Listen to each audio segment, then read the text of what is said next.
E um novo surto de Covid de quase 200 pessoas deixa a China em alerta. É o maior número de casos transmitidos num único local desde Wuhan, onde começou a pandemia. O surto foi descoberto no aeroporto de Nanquim, na China, mas já se espalhou para 5 províncias além de Pequim. São 200 infectados com relação a este primeiro caso, registrado no aeroporto. O vírus teria entrado no país vindo de um voo da Rússia, no dia 10 de julho, em que a equipe de limpeza que trabalhou neste dia não cumpriu os protocolos de segurança.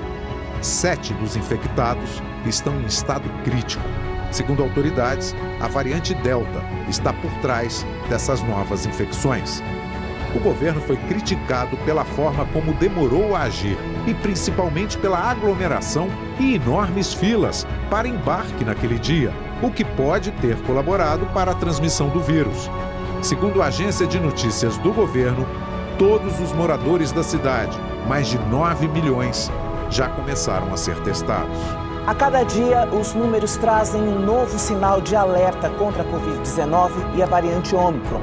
O Brasil registrou 662 mortes por Covid-19 em 24 horas, a marca mais alta desde o início de outubro. Já são mais de 625 mil vítimas, com a mais alta média diária desde outubro.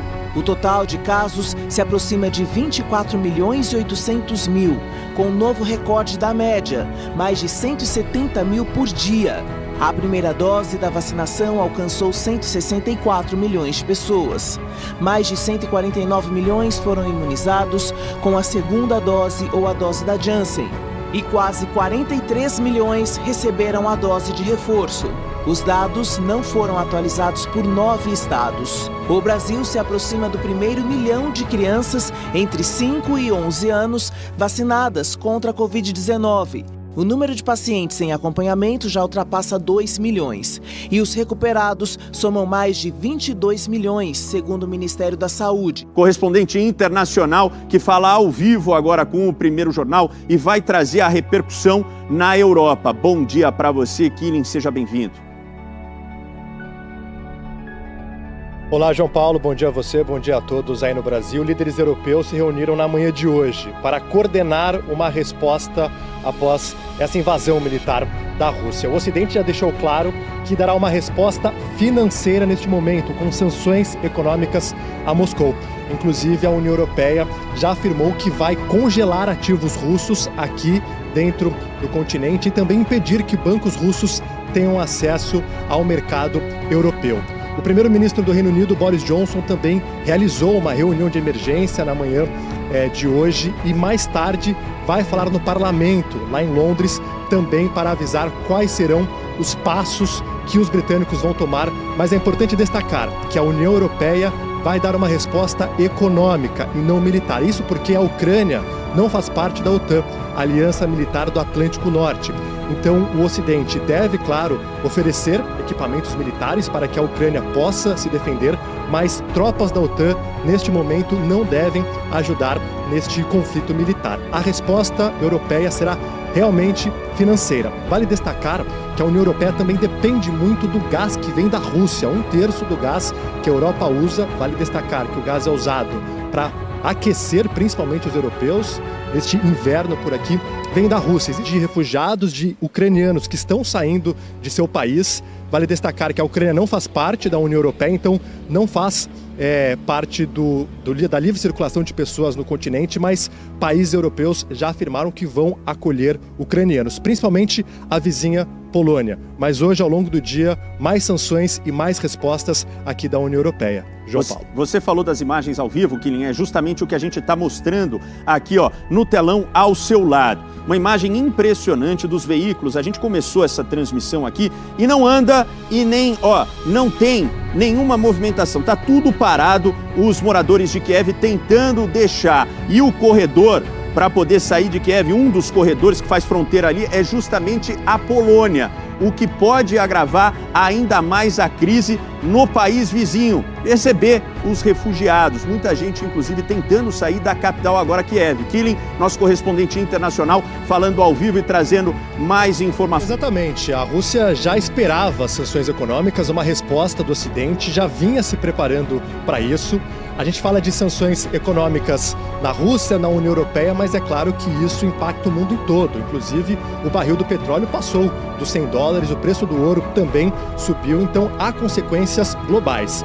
A Rússia está se cercando, já se preparando para sanções econômicas. A União Europeia já vinha falando sobre sanções econômicas a Moscou, caso houvesse essa invasão militar. E agora depende muito, ao longo do dia, qual será o tamanho dessa sanção, o tamanho desse pacote para que a Rússia possa diminuir, não querer uma invasão completa à Ucrânia, né? Porque o Vladimir Putin fala agora de uma operação militar no leste ucraniano, mas a gente sabe que na capital Kiev há barulhos de bombas, há também uma grande movimentação. Então, a grande dúvida é essa, né? Qual que será o tamanho dessa resposta do Ocidente e se ela será o suficiente para frear o avanço russo. Então a União Europeia debate muito sobre isso. É uma manhã ainda aqui, o dia começando, líderes europeus conversando, debatendo para dar uma resposta econômica à Rússia e tentar frear esse avanço militar. A Rússia é o segundo maior produtor. O preço do petróleo já disparou, a Rússia só perde para a Arábia Saudita e a gente já começa a sentir os efeitos dessa invasão da Rússia à Ucrânia.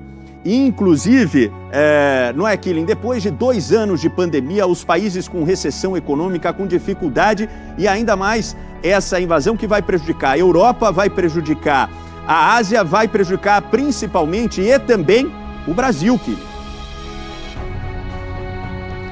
Exatamente, é um mundo que tenta se reerguer de uma pandemia, dos efeitos econômicos dessa crise sanitária e agora sanções sendo aplicadas, mais dificuldades financeiras para que países possam se reerguer dessa crise. Léo, vale destacar que o que está acontecendo na Ucrânia, isso vai repercutir no mundo todo, né? O preço do barril do petróleo subindo significa preços mais altos no Brasil e em outros países também. Então, é uma guerra, é um confronto militar que acontece aqui na Europa, mas com consequências globais. Principalmente um mundo que tenta se reerguer da catástrofe financeira que tem sido esses últimos 2 anos por conta da pandemia. E as sanções econômicas serão aplicadas na Rússia, serão aplicadas lá para Moscou, mas é claro que há consequências. E Moscou vai também dar resposta.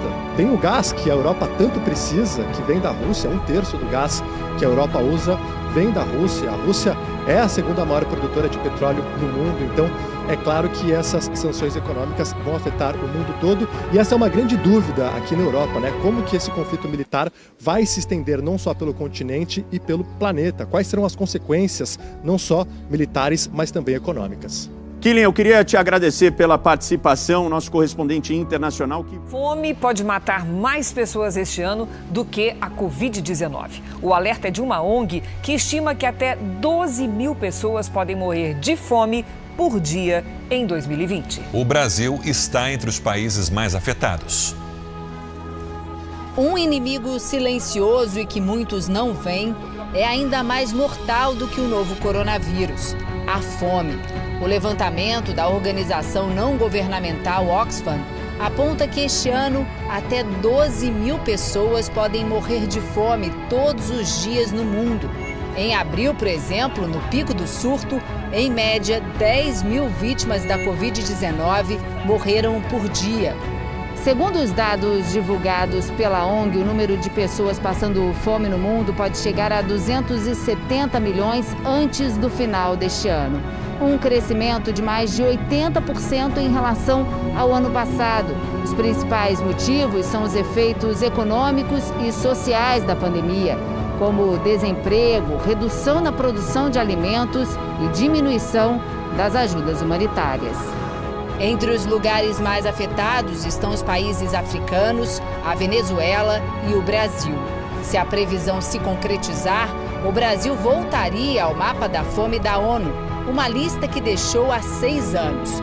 De 2014 a 2018, o número de pessoas que vivem na extrema pobreza cresceu no país, de 4,9 milhões para 5,2 milhões. Situação agravada agora com a pandemia. O levantamento aponta ainda que as mulheres são as mais atingidas.